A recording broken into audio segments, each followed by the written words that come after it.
Michael, your listeners know from listening to you that words are totally different when they're connected to and spoken by a soul that truly loves America.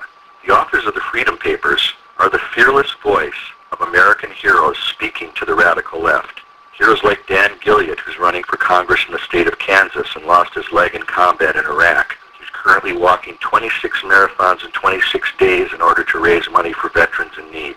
This Freedom Paper is titled Like Father, Like Son, and it gets to the root of Obama's murky origins and gives a lens through which the American people can look at and understand Obama and never be deceived by him again. What does this new letter have in it?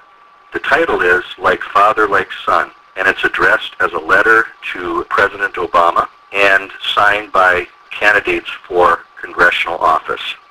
Dear Mr. Obama, it is a fact, indisputable to honest minds, that there is virtually no aspect of your origins, personal or ideological, that are not somehow wrapped in fraud.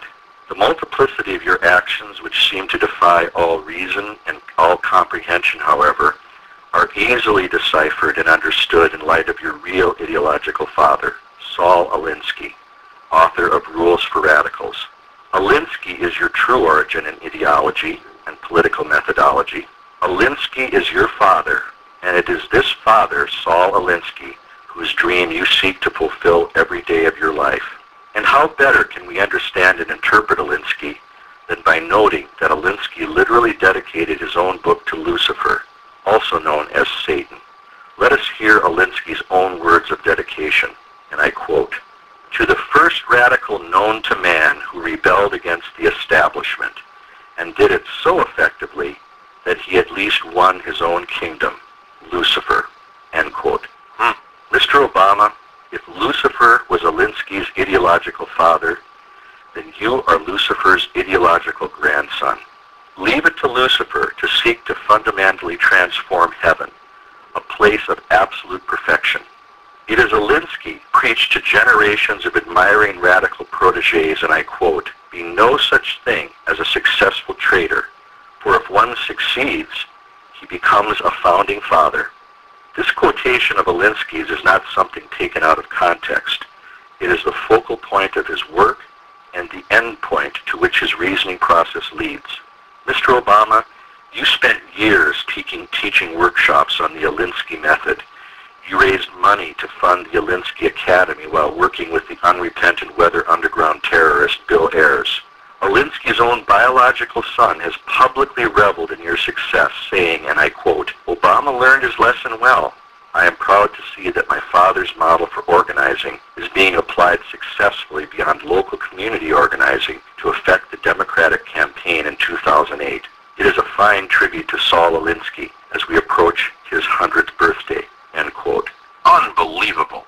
Mr. Obama, from this time forward, we will view you through the Alinsky looking glass and interpret your actions with a spirit of utter distrust, irreparable distrust, which you have more than earned by your actions while holding the office of president.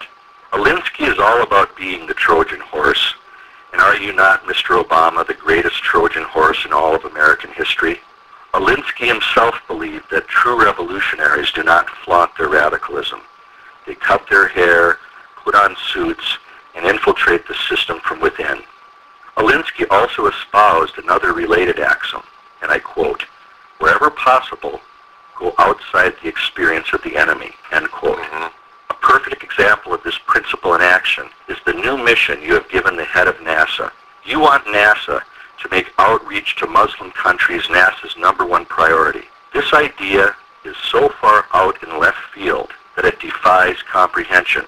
But then again, you knew your NASA mission would have this effect on us, didn't you? We can't see your dark purposes because your actions go so far outside the experience of the American people. If we view this travesty through the Alinsky looking glass, however, here's what we see. Mr. Obama talking in glowingly eloquent terms about space programs no longer being competitive but collaborative. But this is just another Alinsky-inspired sleight of hand, and a classic bit of theatrical misdirection, isn't it? When we look below the surface, however, what do we see? We see the strongest protests against your policy from none other than the former head of NASA. You and the current current head of NASA are talking about the importance of helping countries establish space programs, and you pointed to Indonesia, where you spent your formative years, as a possible partner. How can this partnering with Muslim countries be done without sharing NASA technology with these nations?